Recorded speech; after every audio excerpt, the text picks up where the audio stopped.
skenario seperti apa yang dijelaskan oleh kuasa hukum Anda yang mungkin akan terjadi setelah ini? Ya, sebenarnya nggak perlu ada skenario kayak sinetron aja ya.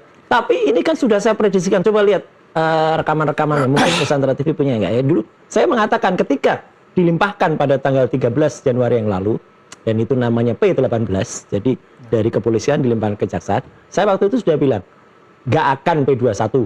Apa yang membuat Anda yakin waktu itu? Yakin karena waktu itu adalah cepat sekali, belum ada pemeriksaan para ahli, belum ada pemeriksaan saksi-saksi, dan kalau membaca BAP kita, BAP saya, BAP-nya Dr. Ismon, BAP-nya Dr. Tifa, dan juga BAP-nya Pak Bu Kurnia, Pak Rizal, dan juga Pak Rustam, nggak akan nyambung, karena antara pertanyaan yang kemudian dipertanyakan ke kami, tanggal 22 Januari dan 26 Maret, tidak ada peristiwa hukum yang kami lakukan pada saat itu.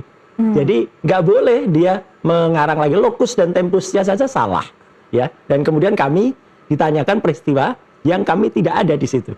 Makanya kalau itu, saya waktu itu bilang, ingat betul kan Mas, kalau jaksa peneliti waktu itu kemudian bisa memp21 kan, waduh, ini berarti kebohongan besar yang terjadi pada berkas. Kalau dari pemeriksaan terakhir Anda membacanya ini mau dibawa kemana, Mas Roy?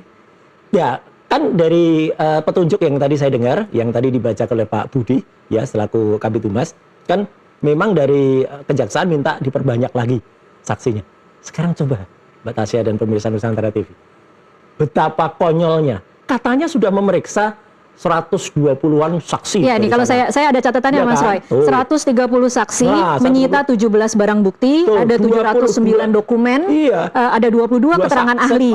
Mana? Kan itu kan berarti kan konyol semua. Jadi artinya kan itu abal-abal semua, gitu loh, berkas buktinya. Coba kalau barang buktinya itu memang benar, ijazahnya itu memang signifikan, udah pasti dari awal lolos. Makanya jangan ditanya lagi kalau ini mungkin memang akan panjang dan nanti akan semakin terbalik malahan ketika fakta-fakta yang diajukan, termasuk kami misalnya kemarin mengajukan ahli ITE, Prof. Henry, yang mengatakan undang-undangnya salah semuanya.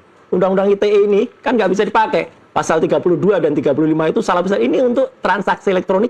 Ini pasal yang dikenakan untuk Anda ya? Termasuk 227, termasuk juga 28 gitu loh. Kemudian pasal 310, 311 atau yang sekarang jadi 433, 434, itu pun ada ahli pidana kita, ya, Prof. Hamidah yang mantan Kompolnas, kemudian juga Dr. Didit, dan besok akan ada juga Pak Asmi, ya, dan kemudian ada juga Pak Ganjar Surya Putra Laksamana, itu akan membantai itu semua. Jadi artinya pasti akan putus, itu akan patah, dan kemudian selesai P19, padahal kan P19 itu ada waktunya cuma 2 minggu. Nanti bolak-balik, selesai nggak bisa maju perkaranya. Ini Anda percaya diri akan seperti ini ya? Sangat percaya diri. Ya, Roy Suryo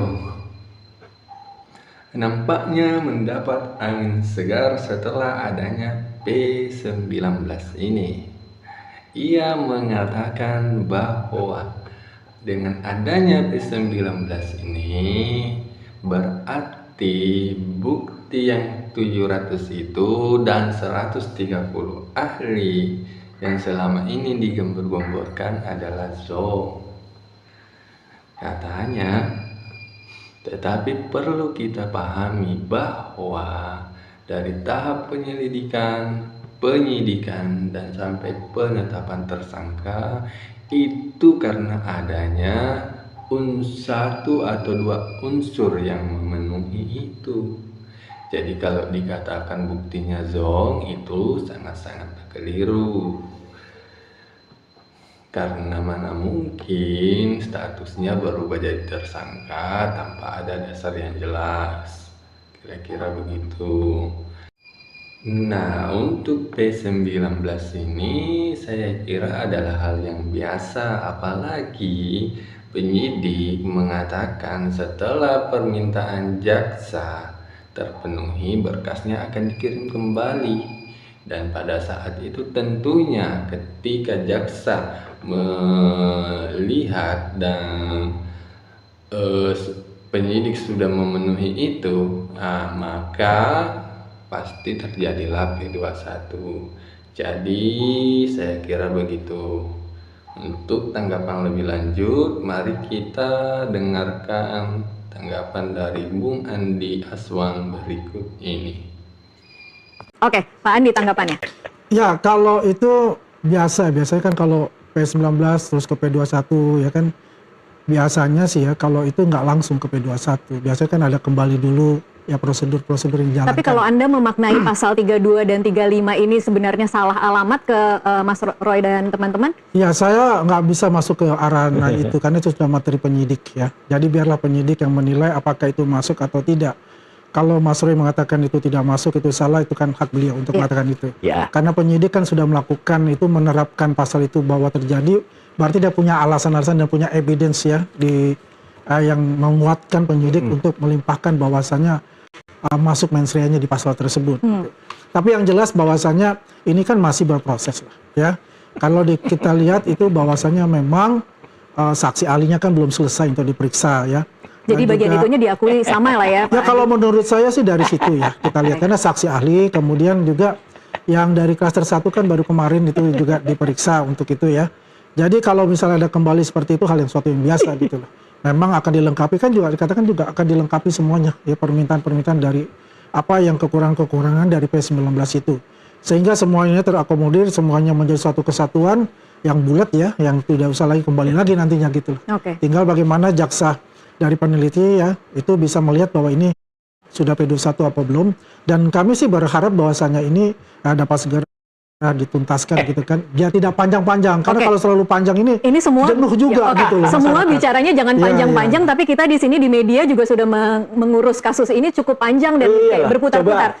Dari dilaporkan 30 April, kalau misalnya lawyernya di sana itu ya, itu yang benar, buktinya ijazahnya ada, udah gak usah terlalu panjang, 1-2 bulan selesai, berkasnya masuk P21, ini kan jelas, masyarakat kan bisa melihat batasnya.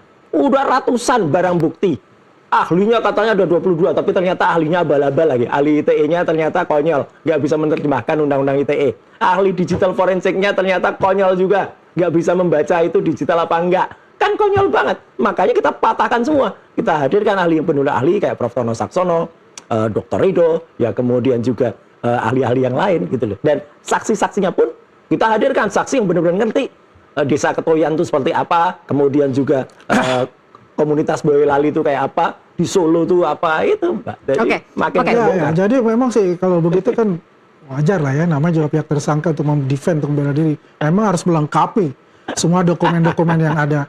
Yang jelas dari kami sih sudah ya, menurut saya, menurut kita ini sudah banyak sekali barang buktinya ya, saksi-saksinya juga sudah, ini cukup lah untuk itu. Tapi menurut saya memang ya, kalau dikembalikan itu kan bukan suatu yang major ya, yang besar untuk itu. Menurut saya itu sesuatu yang minor. Jadi Anda masih percaya bahwa ini masih akan bisa diproses? Ya, jelas itu kan sudah dikatakan itu kan. Karena belum pernah itu katakan bahwa dia kumpulkan begitu langsung P21. Biasanya kan kembali juga. Nanti kan kembali, kenapa kembali? Itu kan karena ada sesuatu lah, misalnya kan penuntutan untuk saksi ahli kan belum selesai atau apa ya. Jadi kalaupun habis setelah ini kemudian dikembalikan lagi, itu pun masih wajar, Pak Andi? Nah, ini kalau saya punya ini ya, kalau saya setelah ini jelas ini akan fokus ya, penyidik juga fokus, Polda Metro Jaya fokus untuk itu, bagaimana kekurangan-kekurangan yang diminta, kan sudah ada poin-poinnya nih, poin A, B, C, D, ada catatan dari jaksa kan, itulah yang dimasukkan, oke ini dimasukkan ke ini dimasukkan ke ini. Setelah itu baru diserahkan kan gitu, dan saya yakin setelah diserahkan itu ya pasti insya Allah. Saya ingin mengutip